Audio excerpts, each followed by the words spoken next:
रात के 3 बजे हैं। पूरी दुनिया सो रही है, लेकिन आप अब भी जाग रहे हैं। ये खामोशी, ये अंधेरा, ये सन्नाटा कुछ तो कह रहा है। स्वागत है आपका इट्स 3 AM में। यहाँ हम सुनाते हैं वो कहानियाँ जो नींदें उड़ा दें, जो दिल की धड़कनें बढ़ा दें, जो अंधेरे में छुपे सच को उजागर कर दे। सच्ची डरावनी घटनाएं, मन को हिला देने वाली हॉरर स्टोरीज, भूत प्रेत, टोने टोटके और लोक कथाएं, और वो सब जो अंधेरे में सिर्फ महसूस किया जा सकता है। अगर हिम्मत है तो सब्सक्राइब कीजिए, क्योंकि रात के 3 बजे असली कहानियाँ शुरू होती है। गहरी सांस लीजिए, अंधेरे में उतरने का वक्त आ गया है। चलिए शुरू करते हैं। काले समय की घड़ी, एक भयावह कहानी। शहर की भीड़-भाड़ से दूर एक घने जंगल के किनारे एक पुरानी हवेली थी। उसका नाम काला महल था, और ये नाम उसे इसलिए दिया गया था क्योंकि उसकी दीवारें इतनी पुरानी और काई से ढकी हुई थीं कि वे हमेशा अंधेरी और रहस्यमयी दिखती थीं। शहर के लोग उस हवेली से दूर ही रहना पसंद करते थे, और उसके बारे में अनगिनत कहानियाँ प्रचलित थीं। कहानियाँ जो पीढ़ियों से चली आ रही थीं और जिनके बारे में कोई नहीं जानता था कि वे कितनी सच थीं और कितनी मनगढ़ंत। कहते थे कि काला महल में एक समय में एक बहुत ही धनी और कला प्रेमी परिवार रहता था, जो अनोखी और प्राचीन वस्तुओं को इकट्ठा करने का शौक रखता था। उनका घर एक चलता फिरता संग्रहालय था। लेकिन एक रात बिना किसी कारण के पूरे परिवार की मृत्यु हो गई। उनकी लाशें उनके ही घर में बिखरी पड़ी मिली, लेकिन उनके शरीर पर कोई चोट का निशान नहीं था। उनकी आंखें खुली थीं और उनमें एक ऐसी दहशत थी जिसे देखकर पुलिस वाले भी कांप उठे थे। हवेली तब से वीरान पड़ी थी और उसमें कदम रखने की हिम्मत कोई नहीं करता था। विहान, एक युवा इतिहासकार और प्राचीन कलाकृतियों का पारखी, अपने शोध के सिलसिले में शहर आया था। उसे ऐसी रहस्यमयी जगहों और उनसे जुड़ी कहानियों में गहरी दिलचस्पी थी। जब उसने काला महल के बारे में सुना तो उसकी जिज्ञासा और बढ़ गई। उसे लगा कि ये हवेली उसके शोध के लिए कुछ नया दे सकती है। उसके दोस्त और सहकर्मी उसे चेतावनी देते रहे, लेकिन विहान ने उनकी बात अनसुनी कर दी। उसे लगता था कि ये सब अंधविश्वास है और वहाँ कुछ भी ऐसा नहीं होगा जो उसे डरा सके। एक दोपहर विहान ने हिम्मत करके काला महल जाने का फैसला किया। जंगल का रास्ता पत्थरों और झाड़ियों से भरा था और हवा में एक अजीब सी चुप्पी छाई थी। जैसे ही वो हवेली के पास पहुंचा, उसे एक अजीब सी ठंडक महसूस हुई, मानो उसने किसी अदृश्य दीवार को पार किया हो। हवेली की विशाल इमारत डरावनी लग रही थी। उसकी टूटी हुई खिड़कियां और दरवाजे किसी दानव के मुंह की तरह खुले थे। विहान ने टॉर्च जलाई और अंदर दाखिल हुआ। हवेली के अंदर धूल और मकड़ी के जालों की मोटी परतें बिछी हुई थीं। हर तरफ पुरानी टूटी हुई चीज़ें बिखरी थीं। फटे हुए सोफ़े, ढह चुकी किताबों के ढेर और अजीबोगरीब तस्वीरें दीवारों पर लटकी थीं। विहान एक कमरे से दूसरे कमरे में घूमता रहा, हर चीज़ को उत्सुकता से देखता रहा। तभी उसकी नज़र एक बड़े हॉल में पड़ी। हॉल के बीचों बीच एक लंबी लकड़ी की घड़ी खड़ी थी। ये ग्रैंडफादर क्लॉक थी जो लगभग 8 फुट ऊंची थी और उस पर बारीक नक्काशी की गई थी। घड़ी का शीशा टूट चुका था और उसके डायल पर धूल जमी थी, लेकिन उसकी विशालता और सुंदरता अभी भी बरकरार थी। विहान को ऐसी पुरानी चीज़ें बहुत पसंद थीं। उसने घड़ी को हाथ लगाया। घड़ी की लकड़ी छूने में ठंडी और अजीब सी खुरदुरी थी। घड़ी के नीचे एक छोटा सा दरवाज़ा था। उसने उसे खोला। अंदर कुछ भी नहीं था सिवाय एक छोटे से पुराने पीतल के पेंडुलम के जो जंग खा चुका था। घड़ी के अंदर एक अजीब सी सड़ी हुई गंध आ रही थी, लेकिन विहान ने उसे नज़रअंदाज कर दिया। उसे लगा कि ये घड़ी उसके संग्रह के लिए एक शानदार चीज़ होगी। वो किसी तरह उस विशाल घड़ी को अपने साथ ले जाने में कामयाब हो गया। उसने उसे अपने किराए के छोटे से कमरे में लाकर रख दिया, जो शहर के बाहरी छोर पर था। शुरुआत में सब कुछ सामान्य था। विहान ने घड़ी को अपने कमरे के कोने में रख दिया और वो अपने शोध में मग्न हो गया। घड़ी बस एक पुरानी कलाकृति बनकर रह गई थी, जो उसके कमरे की सुंदरता बढ़ा रही थी। लेकिन कुछ दिनों बाद विहान को अपने आसपास कुछ अजीब महसूस होने लगा। पहले तो उसे लगा कि ये सब उसके मन का वहम है, रात के समय जब वो अपने शोध पर काम कर रहा होता था तो उसे घड़ी से हल्की सी खड़खड़ाहट की आवाज़ सुनाई देती, जैसे कोई पुराना गियर चल रहा हो, जबकि घड़ी बंद थी। कभी कभी उसे हवा में एक अजीब सी गंध भी महसूस होती, जो पुरानी लकड़ी और कुछ ऐसी चीज़ की थी जो वो पहचान नहीं पा रहा था, लेकिन वो बहुत ही असहज करने वाली थी। एक रात विहान देर रात तक जाग रहा था। उसकी आंखें नींद से बोझिल थी। उसने अपनी किताब नीचे रखी और जब उसने पानी पीने के लिए उठने की सोची तो उसकी नज़र घड़ी पर पड़ी। घड़ी की सुइयां जो रुकी हुई थीं अब धीरे धीरे घूम रही थीं।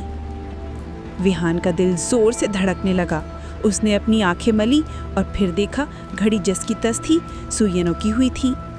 शायद नींद आ रही है, उसने सोचा और इस विचार को झटक दिया। अगली सुबह जब विहान उठा तो उसने देखा कि उसकी मेज़ पर रखी किताबें अस्त व्यस्त थीं और उसके नोट ज़मीन पर बिखरे पड़े थे। रात में वो सब कुछ व्यवस्थित करके सोया था। उसके मन में अजीब सा विचार आया, क्या ये इस घड़ी की वजह से हो रहा है?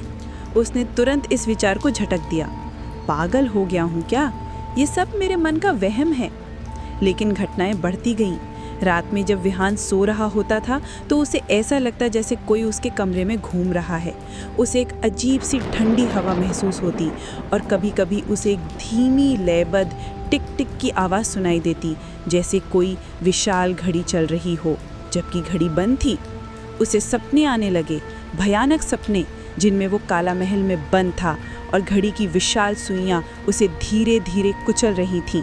वो डर कर जाग जाता, लेकिन कमरे में कोई नहीं होता सिवाय उस घड़ी के, जो अब और भी ज़्यादा विशाल और डरावनी लग रही थी।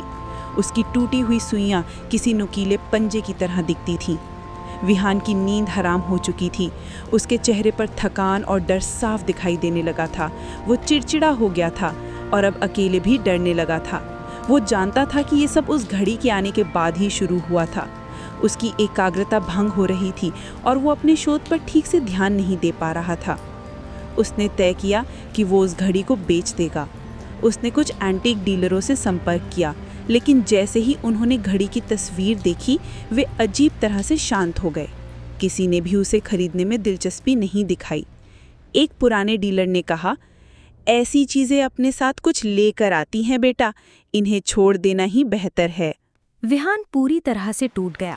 उसे समझ नहीं आ रहा था कि वो क्या करे। ये घड़ी उसका पीछा क्यों नहीं छोड़ रही थी? वो किससे जुड़ी थी? उसने गांव के कुछ बूढ़े लोगों से बात करने का फैसला किया। उसने उन्हें अपनी समस्या बताई। हालांकि उसने घड़ी के बारे में ज़्यादा कुछ नहीं कहा, सिर्फ इतना कहा कि उसे अपने घर में अजीब चीज़ें महसूस हो रही हैं। एक बूढ़े ने, जिसने काला महल के बारे में कई कहानियाँ सुनी थीं, उसे ध्यान से सुना। बेटे, बूढ़े ने कहा, काला महल में एक शाप है। कहते हैं कि उस हवेली में एक विशाल घड़ी थी जो परिवार की आत्मा को समय के साथ बांधे रखती थी। जब परिवार की मृत्यु हुई तो उनकी आत्माएं उस घड़ी में समा गईं और तब से वे वहीं अटकी हुई हैं। जो कोई भी उस घड़ी को अपने पास रखता है, उसे उस परिवार का दुख और पागलपन विरासत में मिलता है। बूढ़े ने बताया कि उस परिवार का मुखिया एक सन की आविष्कारक था, जिसने उस घड़ी को अपने हाथों से बनाया था। वो समय को नियंत्रित करने के प्रति जुनूनी था और उसने घड़ी में कुछ ऐसी ऊर्जा कैद कर ली थी जो उसके और उसके परिवार के भाग्य से जुड़ गई थी। जब उनकी मृत्यु हुई तो उनकी चेतना उस घड़ी में समा गई और वे समय के साथ साथ हमेशा के लिए अटक गए। वे अपनी दुनिया में आने वाले हर नए व्यक्ति को उसी पागलपन की ओर ढकेलते थे जिसमें वे खुद फंसे थे। विहान को अब समझ में आया कि उसकी घड़ी ही वो शापित वस्तु थी। परिवार की आत्माएं उसमें कैद थीं और वे उसे शांति से जीने नहीं देना चाहती थीं। वे उसे अपने दुख और पागलपन में शामिल करना चाहती थीं। आरव जानता था कि उसे अब इस घड़ी से छुटकारा पाना होगा। उसने फिर से बूढ़े से सलाह मांगी। मुझे क्या करना चाहिए? उसने पूछा। बूढ़े ने कहा, उस घड़ी को वापस वहीं ले जाओ जहाँ से तुम उसे लाए थे, ताला महल में। उसे वहीं रखो जहाँ वो हमेशा से थी। उसे उसके मूल स्थान पर शांति से रखा जाए, तभी उसकी शक्ति कम होगी। विहान कांप रहा था। काला महल, वो जगह जहाँ से सब कुछ शुरू हुआ था और जहाँ उस परिवार की दुखद मृत्यु हुई थी। लेकिन उसके पास कोई और विकल्प नहीं था। उसने हिम्मत जुटाई और रात के अंधेरे में उस विशाल घड़ी को वापस काला महल की ओर ले जाने की तैयारी करने लगा। ये एक मुश्किल काम था, लेकिन अब उसकी जान पर बनाई थी। रात के अंधेरे में विहान ने एक छोटी सी गाड़ी का इंतजाम किया और घड़ी को उसमें लादा। जंगल का रास्ता और ज़्यादा डरावना लग रहा था। हवा में एक अजीब सी ठंडी सिहरन थी और पेड़ों की डालियां ऐसे हिल रही थीं जैसे कोई अदृश्य हाथ उन्हें हिला रहा हो। घड़ी के अंदर से अजीब सी खड़खड़ाहट और फुसफुसाहट की आवाज़ें आ रही थीं, मानो उसमें कैद आत्माएं विरोध कर रही हों। वो हवेली के टूटे हुए दरवाजे से अंदर घुसा। हवेली के अंदर का तापमान ज़मीन पर गिर गया था और उसे एक अजीब सी गंध महसूस हुई जो पुराने लोहे की और कुछ ऐसी चीज़ की थी जिसे वो पहचान नहीं पा रहा था, लेकिन वो बहुत ही असहज करने वाली थी। वो उस हॉल में पहुंचा जहां से उसने घड़ी उठाई थी। विहान ने घड़ी को वापस उसी जगह पर रखा जहां वो पहले खड़ी थी। जैसे ही उसने घड़ी को अपनी जगह पर रखा, हॉल में एक तेज़ नीली रोशनी चमकी। ये रोशनी धीरे धीरे पूरे कमरे में फैल गई। घड़ी के अंदर से एक तेज़ चीख सुनाई दी जो देखते ही देखते एक धीमी दुख भरी कराह में बदल गई। हवा में अजीबोगरीब आकृतियां बनने लगीं, जैसे कोई अदृश्य शक्ति उनके चारों ओर घूम रही हो। विहान डर से कांप रहा था, लेकिन उसने आंखें बंद कर लीं और ईश्वर से प्रार्थना की। फिर नीली रोशनी धीरे धीरे फीकी पड़ गई और कमरा फिर से अंधेरे में डूब गया, लेकिन इस बार अंधेरा डरावना नहीं था। विहान को लगा जैसे उसे शांति महसूस हो रही है। हवा में अब कोई गंध नहीं थी और घड़ी से कोई आवाज़ नहीं आ रही थी।